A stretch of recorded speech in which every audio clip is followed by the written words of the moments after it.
O Brasil ultrapassou essa semana a marca de 1.000 mortes pela Covid-19.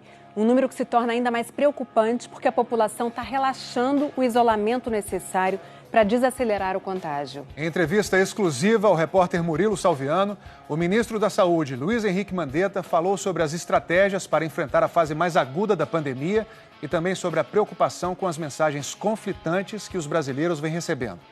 Ministro, primeiramente, muito obrigado pela entrevista. Estou aqui no Rio de Janeiro. O senhor está em Goiás, é isso? Em Goiânia, no Palácio das Esmeraldas, que é a sede do governo do estado de Goiás, é isso? É isso, eu vim aqui hoje, minha família, eu e minha esposa, nós estamos sem os filhos, sem meu pai, sem minha mãe. Em nome das nossas famílias, eu cumprimento todas as famílias brasileiras e a família aí do jornalismo do Fantástico nesse domingo de Páscoa tão atípico para todos nós. E o senhor sempre dá orientações para os brasileiros sobre os cuidados a serem tomados, né? Na vida pessoal do senhor, que cuidados o senhor tem tomado? Dentro do Ministério da Saúde, como a equipe é uma equipe que está trabalhando comigo muito já formada, muito bem distribuída, a nossa distância entre um e outro é de 2,5 metros a 3 metros em qualquer circunstância. Até agora nós não tivemos nenhum colaborador nosso que tenha tido a gripe, a virose. É um cuidado muito grande, uma saudade muito grande do meu neto, dos meus filhos que estão lá em Mato Grosso do Sul, do meu pai, da minha mãe. Esses eu falo com eles normalmente por telefone, vendo as imagens. É uma parte que é dura para todo mundo. A gente também tem feito esse exercício de distanciamento de quem gosta, de quem ama a pessoa e que sabe que nesse momento temos que ficar distantes para proteger. Acho que no dia a dia não é diferente do que cada brasileiro está passando para tentar passar por isso junto. Quando a gente protege a família da gente, a gente está protegendo a família de todo mundo. Já teve algum momento de fragilidade nessa crise? Olha, eu acho que sim, eu acho que a gente às vezes também se pega profundamente emocionado quando um neto pergunta por que você não está indo lá vê-lo, às vezes você fica um pouco emocionado, a voz fica um pouco embargada, mas você respira fundo.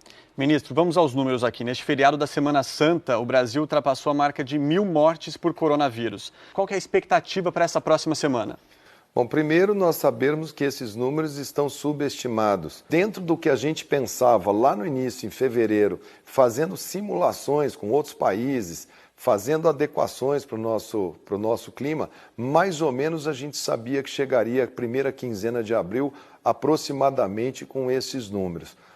Sabemos também, desde o início que fizemos as projeções, que a segunda quinzena de abril seria a quinzena que aumentaríamos e que o mês de maio e junho seriam os meses de maior estresse para o nosso sistema de saúde. Nós estamos agora vivendo um pouco do que fizemos 2 semanas para trás. Se iniciarmos precocemente uma movimentação, nós vamos voltar a ter aquele mesmo padrão do início, onde você tinha dia após dia um aumento do surgimento de brotes epidêmicos. A gente imagina que o mês de maio e o mês de junho serão os 60 dias mais duros para as nossas cidades. A gente tem diferentes realidades. O Brasil a gente não pode comparar com um país pequeno, como é a Espanha, como é a Itália, como é a Grécia, como a Macedônia, até a Inglaterra. Nós somos o próprio continente. Sabemos que serão dias duros, seja conosco ou seja com qualquer outra pessoa. Achamos que nós teremos muitas, no mês de maio, mês de junho, e em algumas regiões, julho, nós teremos dias muito duros.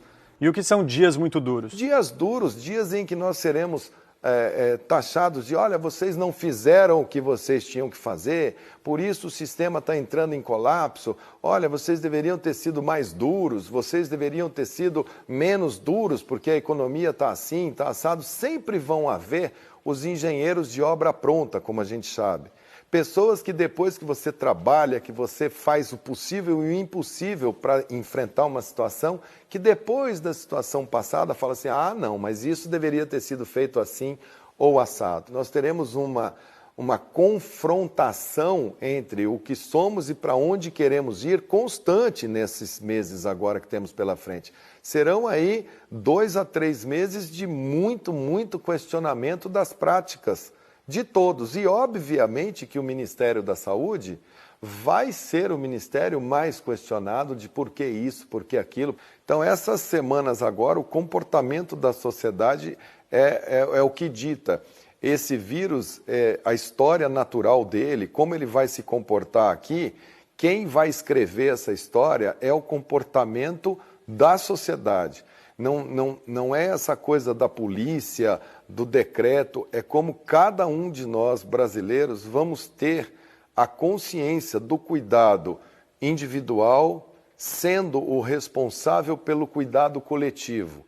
Ele é uma coisa muito mais de como que a gente vai encarar essa relação da dinâmica social e do sistema de saúde, da capacidade de atender. Quantos casos de coronavírus são estimados para o Brasil neste ano? Esse número ele é muito, ele muda muito ao sabor de como que a gente vai comportar.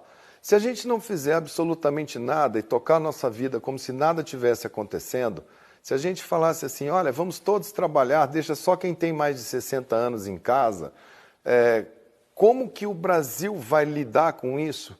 Aí você tem de números menores, você tem cenários extremamente otimistas e você tem cenários extremamente pessimistas. Eu acho que a gente tem a nossa projeção, olha, mas sabe que isso tudo é em função do comportamento das pessoas. Não existe absolutamente nada que influencie mais esta resposta do que como que a sociedade brasileira vai se comportar nos próximos meses, nos próximos dias. Nós não experimentamos no Brasil, até agora, lockdown, fechamento total.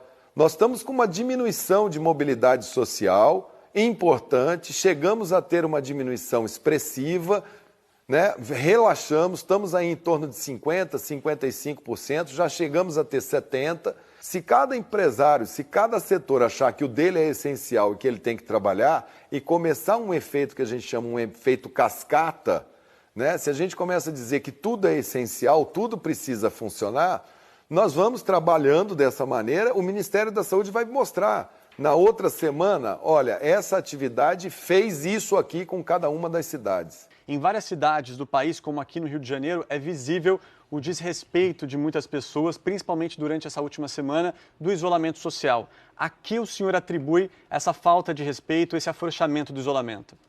Eu acho que é um conjunto, é uma somatória. Eu acho que tem muita gente que gosta da internet, que vê na internet alguma fake news dizendo que isso é uma invenção de países para ganharem vantagens econômicas.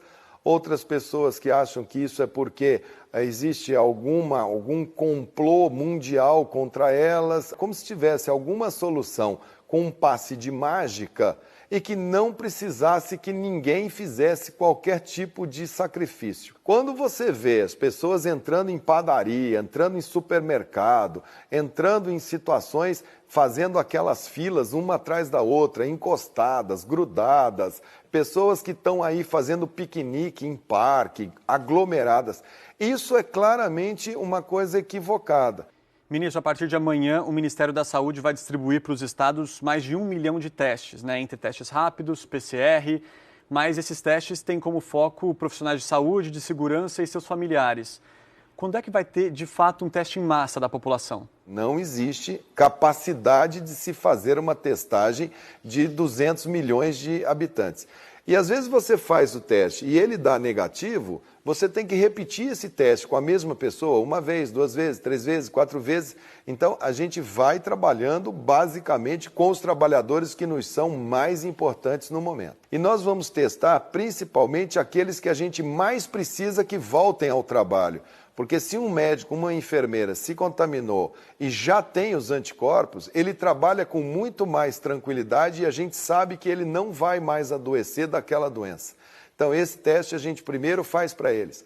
Também utilizaremos esse teste para o pessoal que é da segurança, porque são serviços muito essenciais. Agentes penitenciários, bombeiros, policiais militares, policiais da segurança que precisam também dessa informação. Então esses são os dois grupos de trabalhadores. O problema é que a gente tem hoje um mercado extremamente concentrado, extremamente aquecido, que não tem teste suficiente para o planeta Terra.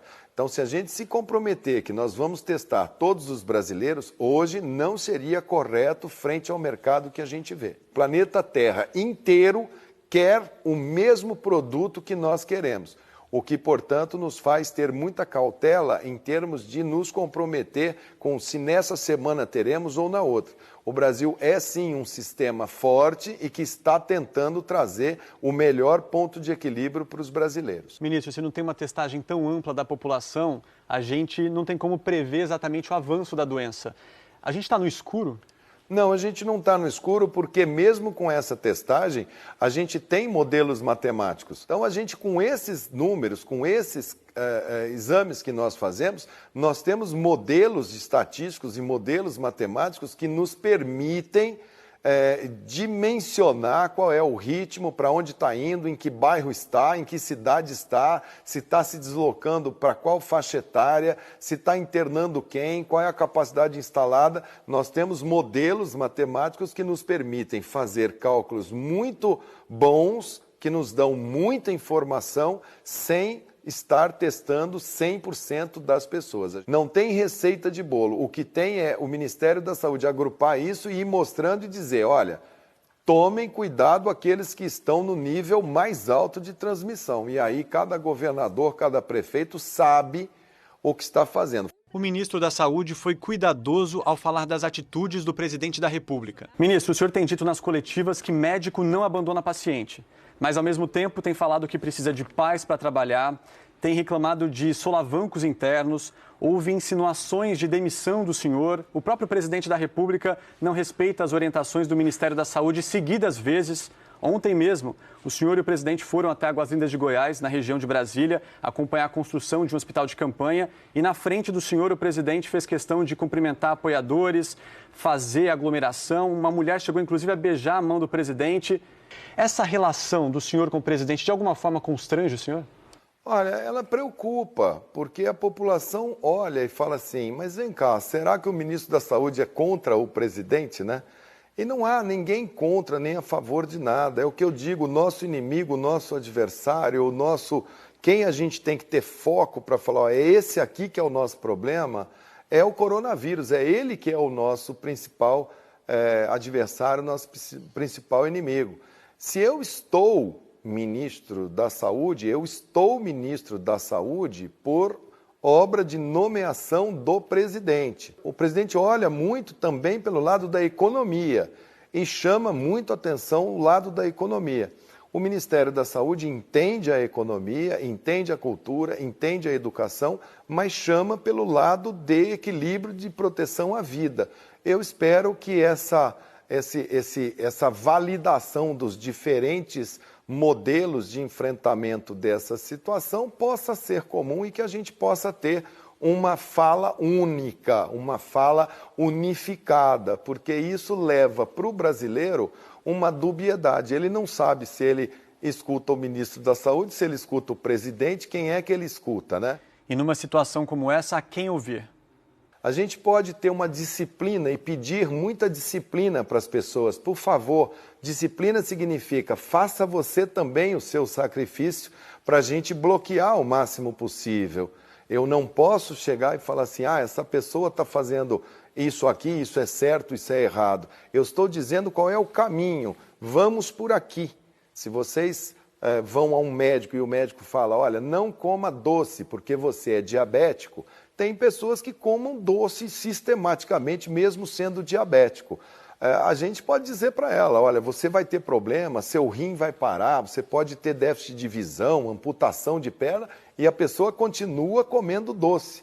Mesmo que a pessoa tenha todas essas complicações, a gente vai lá para tentar minimizar o problema da visão, do rim, da perna. A gente continua com esse doente para tentar ajudar ao máximo, encontrar um bom caminho para a gente superar isso que pode ser no Brasil uma coisa superável com menos ou com mais intensidade de estresse para a nossa sociedade. Infelizmente não vai ser num toque de mágica que a gente vai passar por isso. A gente tem que pautar por foco, disciplina, ciência e ficar muito firme nesse tripé, planejamento, para que a gente possa sair disso juntos.